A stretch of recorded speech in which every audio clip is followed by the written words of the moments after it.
আগামী আগামী বছর ফেব্রুয়ারির প্রথম ভাগেই আমাদের ত্রয়োদশ জাতীয় সংসদ নির্বাচন অনুষ্ঠিত হবার কথা। সেই লক্ষ্যে সরকারের ঘোষণা, নির্বাচন কমিশনের প্রস্তুতি, রাজনৈতিক দলগুলোরও এক ধরনের রাজনৈতিক সাংগঠনিক প্রস্তুতি এবং জনগণের দিক থেকে একটা আকাঙ্ক্ষা। 17 বছর ধরে মানুষ যে নির্বাচনের জন্য অপেক্ষা করছে তার ভোটাধিকার প্রয়োগের জন্য, সেই লক্ষ্যে দেশ যখন একটা নির্বাচনের দিকে এখন যাচ্ছে, তখন আমরা দেখছি যে এই মুহূর্তে দেশের নানা ঘটনা এবং রাজনৈতিক পরিমণ্ডলে বেশ কিছু অনাকাঙ্ক্ষিত ঘটনা আমাদেরকে নতুন করে উদ্বিগ্ন করছে, উৎকণ্ঠার মধ্যে আমাদেরকে নিয়ে যাচ্ছে এবং আমরা নির্বাচনকে সামনে রেখে বেশ কিছু চ্যালেঞ্জ ইতিমধ্যে আমরা লক্ষ্য করছি। এর মধ্যে আমরা উল্লেখ করেছি আমাদের প্রেস ব্রিফিংয়ে লিখিত বক্তব্যে, দেশে যে বেশ কিছু ঘটনা, বিশেষ করে ধারাবাহিকভাবে অগ্নিকাণ্ডের যে ঘটনা, সর্বশেষ শাহজালাল আন্তর্জাতিক বিমানবন্দরে এবং সেখানে কার্গো ভিলেজে, সেখানে 26-27 ঘন্টা ধরে যখন সেখানে অগ্নিকাণ্ডের ঘটনা, এটা যে কোনো নাগরিককে এটা উদ্বিগ্ন করবে, উৎকণ্ঠিত করবে, গভীর দুশ্চিন্তার মধ্যে নিয়ে যাবে। এরকম একটা সুরক্ষিত জায়গাতে যদি এরকম একটা অগ্নিকাণ্ডের ঘটনা ঘটতে পারে এবং আবার এই অগ্নিকাণ্ড নিভাতে যদি 26-27 ঘন্টা লেগে যায়, বোঝা যাচ্ছে বাংলাদেশের কোনো জায়গাটা এখন সম্ভবত নিরাপদ নয়। এটাই হচ্ছে মূলত উদ্বেগের জায়গাটা।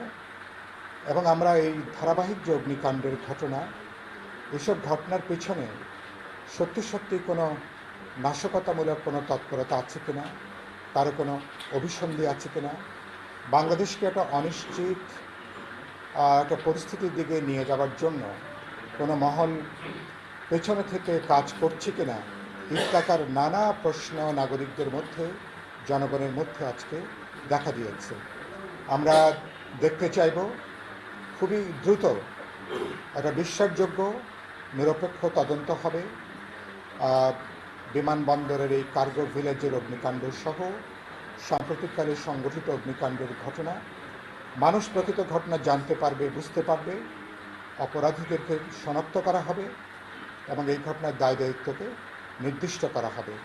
না হলে আমার আশঙ্কা, এ ধরনের ঘটনা যদি এরা নাশকতা হয়ে থাকে, এখন যদি কার্যকর উদ্যোগ নেওয়া না যায়, তাহলে আগামী দিনে এ ধরনের আরও অনাকাঙ্ক্ষিত ঘটনার হয়তো আমাদেরকে মুখোমুখি হয়তো আমরা হব। আর দুর্ভাগ্যজনক, এ পর্যন্ত সংবেদনশীল যতগুলো ঘটনা সংঘটিত হয়েছে, তদন্ত কমিটি হয়েছে, অধিকাংশ ক্ষেত্রে তদন্ত কমিটি কোনো আলোর মুখ দেখেনি এবং মানুষ জানতে পারেনি, বরঞ্চ কোনো কোনো ঘটনা একটা রাজনৈতিক ব্লেম গেমে এটা পর্যবেসিত হয়েছে। তো আশা করি সাম্প্রতিক ঘটনাগুলো কোনো ব্লেম গেমের শিকার হবে না, তদন্ত হবে, বিশ্বাসযোগ্য তদন্ত হবে, ঘটনাটা উদ্ঘাটিত হবে।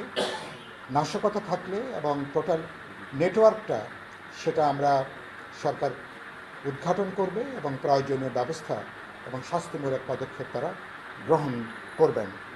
দ্বিতীয়ত যেটা আমি আপনাদের মনোযোগ আকর্ষণ করতে চাই, ফেব্রুয়ারির নির্বাচন, কিন্তু এখনও পর্যন্ত দেশে আইনশৃঙ্খলা পরিস্থিতিটা বেশ ভয়াবহ।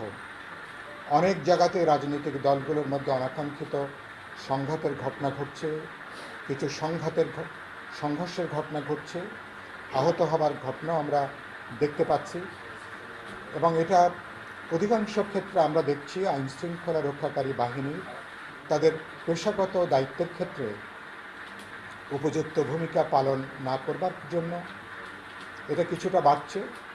আর সরকার যেহেতু একদিকে দুর্বল এবং অকার্যকর, কোনো মানুষ যখন মনে করে সরকার দুর্বল এবং অকার্যকর, তখন আসলে দেশে এক ধরনের নৈরাজ্য দেখা দেয় এবং সেই নৈরাজ্যের পরিস্থিতিটা কোনো কোনো রাজনৈতিক দল বা দলের মধ্যে থাকা বিভিন্ন ধরনের গ্রুপ এই পরিস্থিতি তারা তাদের স্বার্থে তারা ব্যবহার করতে চান। সুতরাং এটারও দায় দায়িত্ব প্রধানত সরকারের এবং যারা ঘটনার সঙ্গে যুক্ত সংশ্লিষ্ট রাজনৈতিক দলগুলোকে নিশ্চয়ই এই ঘটনার দায় দায়িত্ব গ্রহণ করতে হবে। রাজনৈতিক দলের উদ্দেশ্যে বিপ্লবী ওয়ার্কার্স পার্টির দিক থেকে আমাদের বক্তব্য হচ্ছে, একটা বহুত্ববাদী সমাজে রাজনৈতিক প্রশ্নে আমাদের মধ্যে বিরোধ থাকবে, প্রতিযোগিতা থাকবে, কখনো যাতে রাজপথে সহিংসতায় পর্যবেসিত না হয় এ ব্যাপারে প্রত্যেককে সচেতন দায়িত্বশীল আচরণ করা দরকার। আমরা অভ্যুত্থানে অংশীজন, অভ্যুত্থানের সপক্ষে রাজনৈতিক দলগুলো রাজনৈতিক একটা সুস্থ গণতান্ত্রিক প্রতিযোগিতাকে যদি রাজপথ দখল অথবা সহিংসতায় পর্যবেসিত করি তাহলে কিন্তু নির্বাচনে কিন্তু বড় ধরনের ঝুঁকির মধ্যে পড়ে যেতে পারে। সুতরাং আমি আশা করব রাজনৈতিক দলগুলো ব্যাপারে খুবই দায়িত্বশীল ভূমিকা পালন করবেন। আমরা দেখছি সরকারের ব্যাপারে বিভিন্ন দল থেকে বলা হচ্ছে সরকারের পক্ষপাত দুষ্টতার কথাটা অনেক বড়ভাবে সামনে আসছে।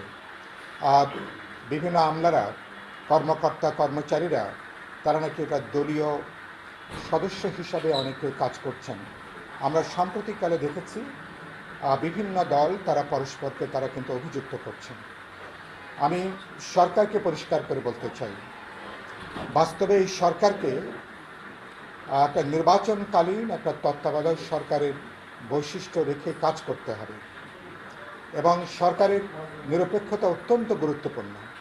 সরকারের নিরপেক্ষতা যদি প্রশ্নবিদ্ধ হতে থাকে তাহলে সরকারের প্রতি আস্থাটা কমবে, জন আস্থাটা হ্রাস পাবে এবং সরকার নিরপেক্ষতা প্রশ্নবিদ্ধ হলে আগামী জাতীয় নির্বাচন সেটাও কিন্তু ঝুঁকির মধ্যে পড়বে, প্রশ্নবিদ্ধ হতে থাকবে। তখন রাজনৈতিক দলগুলো এরকম একটা অবস্থায় আসলে নির্বাচন করা যাবে কিনা, নির্বাচন এটা গ্রহণযোগ্য হবে কিনা এ সংক্রান্ত নানা প্রশ্ন সামনে আসতে পারে। সরকারকে বলতে চাই, ইতিমধ্যে আমরা বহু আগে থেকে দাবি করে আসছি সরকার তার নিরপেক্ষতার পরীক্ষায় এখনও পাশ করতে পারেনি। তো নির্বাচনে মাত্র 3.5-4 মাস যদি বাকি থাকে, সরকারের নিরপেক্ষতার পরীক্ষায় সরকার যদি এখনও পাশ করতে না পারে, কবে সরকার পাশ করবে, কবে তাদেরকে পাস নম্বর দেওয়া যাবে এবং কবে তারা সকল রাজনৈতিক দল, ভোটার এবং জনগণের কাছে তারা একটা নিরপেক্ষ সরকার হিসেবে তারা আবির্ভূত হবে। সুতরাং অবিলম্বে যেসব পদক্ষেপের কারণে সরকারের নিরপেক্ষতা প্রশ্নবিদ্ধ, এসব পদক্ষেপ থেকে সরকারকে সরে আসতে হবে।